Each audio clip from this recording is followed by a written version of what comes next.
All right, let's have a look.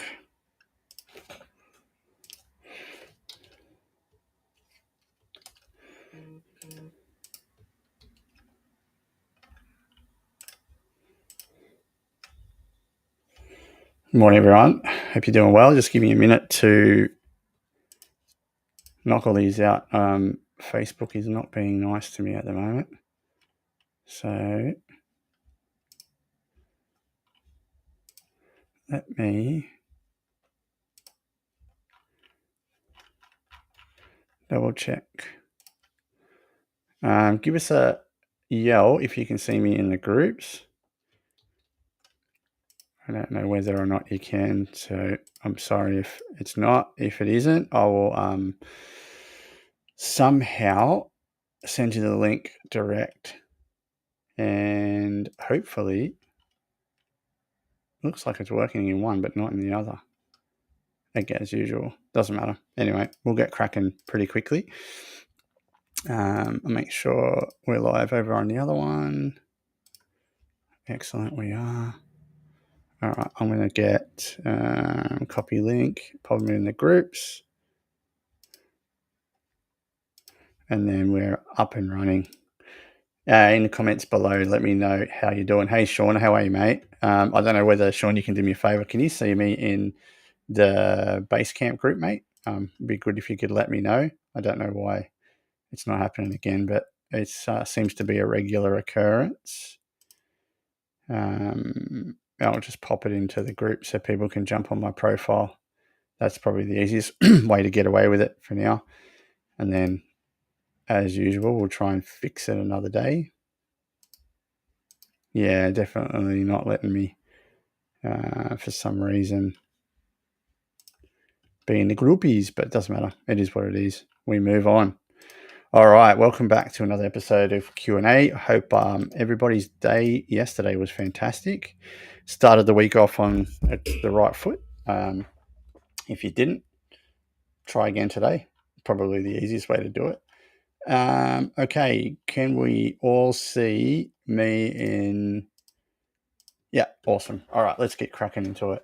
All right, so it's another 25 questions of frequently asked stuff that we get during the week in the academy, and I like to put them together on a video on a Tuesday just to give you a bit of a start to the week, maybe some tips that you might not know about health and wellness and some nutrition and things like that. So hopefully you, hey Tezza, hopefully you get some value out of it. If you do, let me know in the comments. Tez, can you check the Facebook group, mate? I don't think it's in there again, working, mate, but I tried my best. It always happens to me. For some reason everyone else can stream it, but I can't. All right, number one, how do I know if I'm eating enough protein? If you are feeling hungry all the time, it's generally a good sign that you haven't got enough protein in your system and you probably need to eat some more. If your recovery is a lot slower than normal, then that's a really good indicator that your muscles don't have enough protein in there to aid in recovery. If your hair, thanks, mate. Yeah, if your hair, skin, and nails are looking weak, that's another good sign that you need some more protein.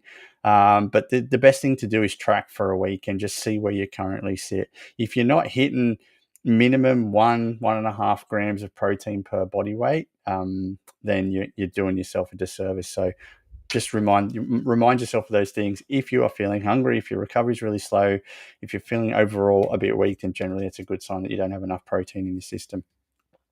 Are cheat meals a good idea or a bad idea? This seems to be a regular occurrence. They're a great idea for sanity, and it's always the moment with your family. Having the cheat meal is more important than the cheat meal itself. So calories don't matter when there's an occasion that you want to be at. So if it's a full weekend binge fest or a whole week, that's a different story. That's when cheat meals can become a problem.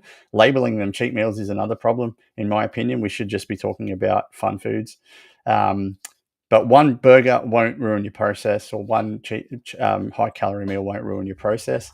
It's when it becomes constantly every day of the week is when it will be detrimental to your weight loss. So just make sure that you've got balance in your life. That's the real cheat meal, is balance. Eat the donut when you feel like eating the donut and then back off the next day. How do I eat more vegetables if I don't like them? Make them in a way that you will like them. Roast them. Make sure that they've got decent flavor.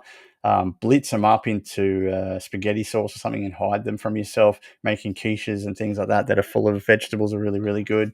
Blend them into soups or some form of a smoothie type thing.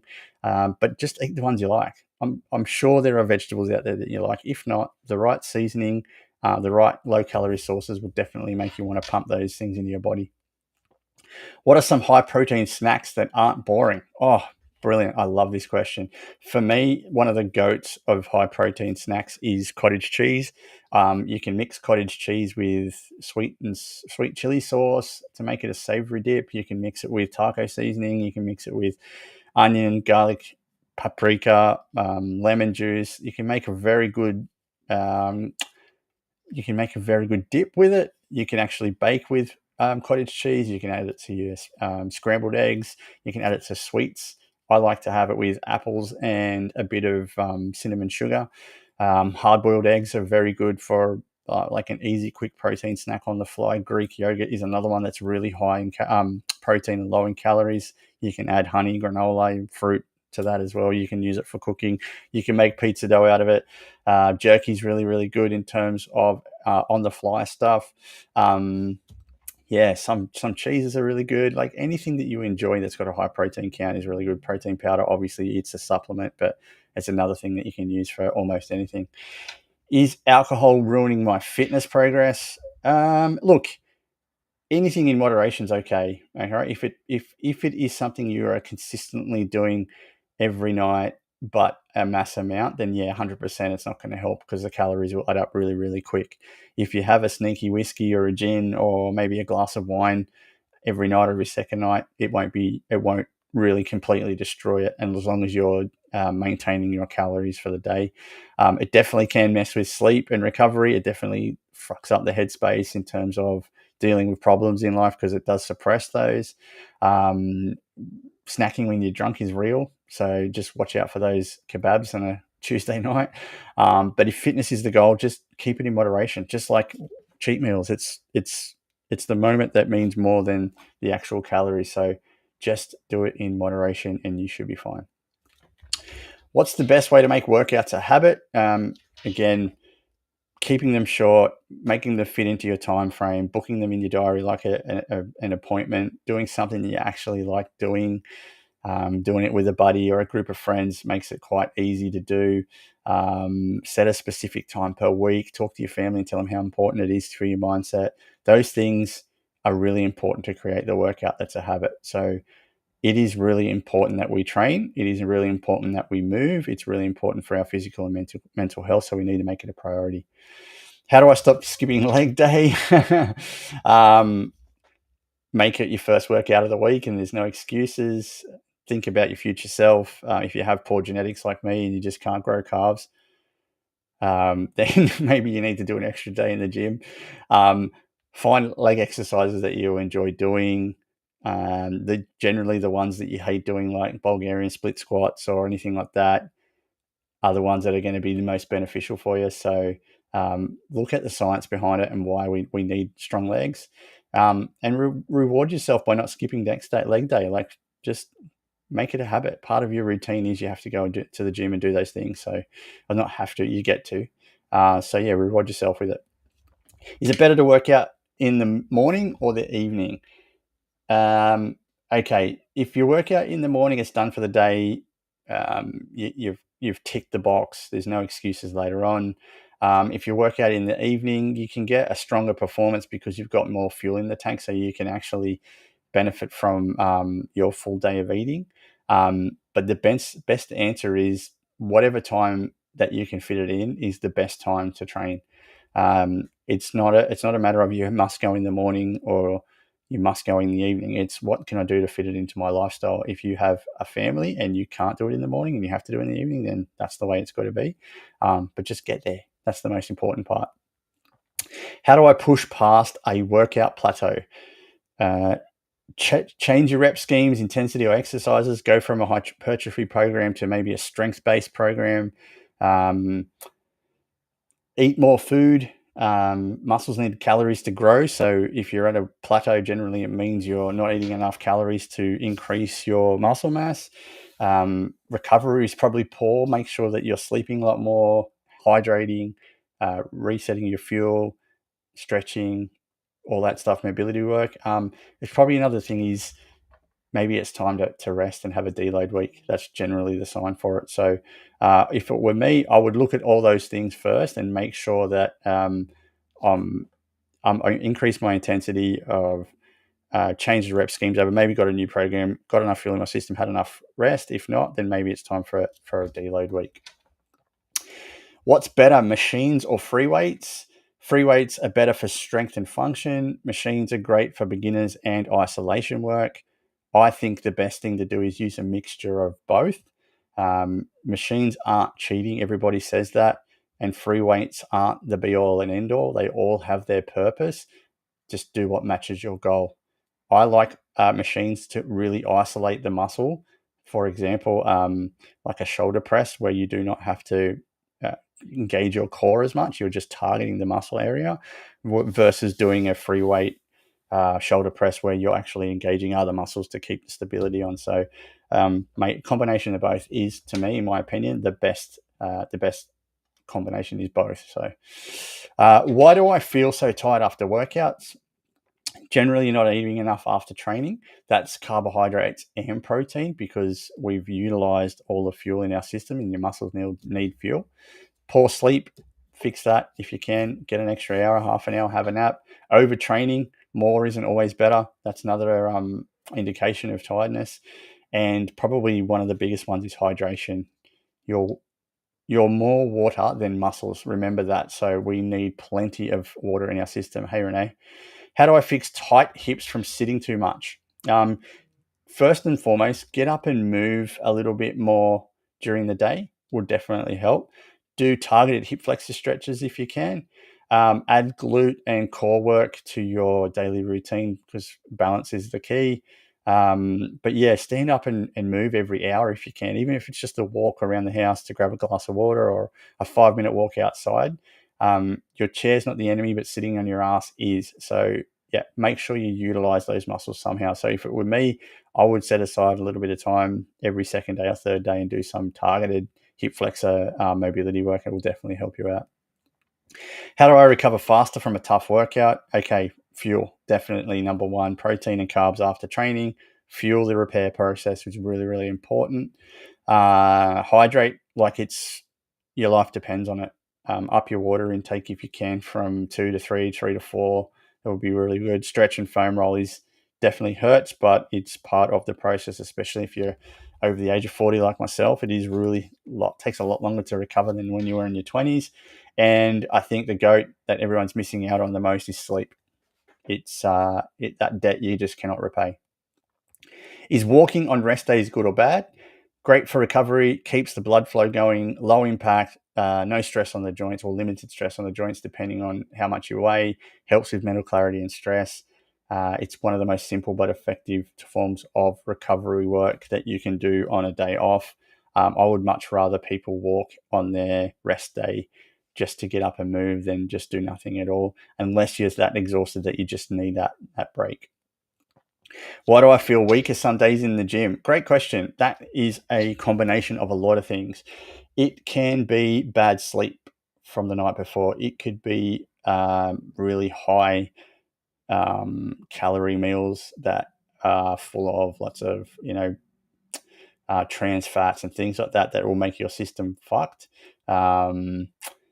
Poor hydration from the day before, overtraining the whole week. You might not have had a rest day. You might be doing too many PR attempts. Hormonal fluctuations. Your body is not a machine. It needs to rest. Some days you're just off and it's normal, but you just got to push through it. I felt like that today.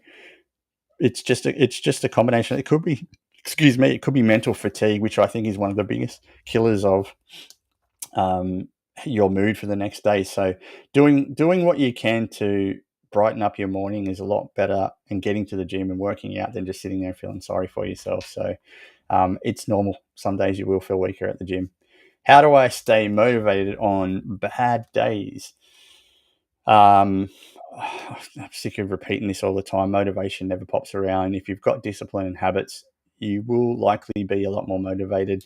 Set tiny goals. The momentum will follow if you start setting tiny goals and celebrating those. Remind yourself why you started. There's no such thing as motivation. Just get off your ass and do it. How do I stop negative self-talk about my progress? I think the biggest thing you should say to yourself is, would you talk like that to your friend or your partner or your kids? And if you say no, then stop. If you say no, then stop. Progress isn't just the scale. It isn't just the measurements. It isn't just the reflection in the mirror. It's about strength. It's about energy. It's about confidence. It's about how you feel. It's about the level of self-respect you give yourself. So small improvements will go big improvements over time. Focus on your effort, not just the results. How do I make fitness less overwhelming? Getting into shape or losing weight is very, very overwhelming. It's a big thing to do. There's a lot of things to think about. The first thing that I should say to you is simplify the process. Start with one thing. If you're on a fat loss journey, get your nutrition right and then worry about going to the gym. Simplify it. You do not need a perfect plan. You just need to start. That old saying, messy action is action, right? Start small, start with small habits, start tracking them, start celebrating those small wins, and just don't think you have to do it all at once. There is so much confusing shit out there on the internet and on social media that you must get up at 4 a.m., point your butthole to the sky, get sun directly in your anus, drink a certain potion with apple cider vinegar, and breathe 20 times really deep. It's like, it doesn't work for everyone. There's a very small part of people that it actually works for. Simplify the process. Just start with nutrition, or just start with walking, and then kind of get your food right. Educate yourself a little bit more. Just stack those small habits and celebrate those wins. What should I do when I feel like quitting? Reassess. Don't abandon it. It could just be that you've set yourself an unachievable goal. So set a more achievable goal, and then you'll get that small win and a bit of gratification, and you won't want to quit. Progress doesn't just go like that. It plateaus and peaks and troughs. Everyone struggles. It's normal. Change the method, not the goal. I think that's the better way of thinking about it. Change the method, not the goal. Something's not going right. You might not be doing the thing you need to do, and that's making you feel like you need to quit because you're not winning all the time. If you have a attitude of perfection, you will never win. If you have an attitude of greatness, chances are you'll get there. So always remind yourself why you started. How do I handle people who make fun of my fitness goals? This one hits deep because confidence is a big thing when you're overweight. And I'm pretty sure everybody that's listening to this right now can understand that confidence is a big thing when you do not love yourself, you hate the reflection in the mirror. So when somebody tells you something that you might not want to hear, or they're having a little shy dig at you, or they're making fun of you for doing something that's going to benefit you, they're obviously either jealous or something deep inside of them they haven't worked on. So hurt people hurt people. Hurt people hurt people. Their opinions won't get you your results. Your results will get there. Your opinion on yourself will get your results. Confidence comes from doing, not defending.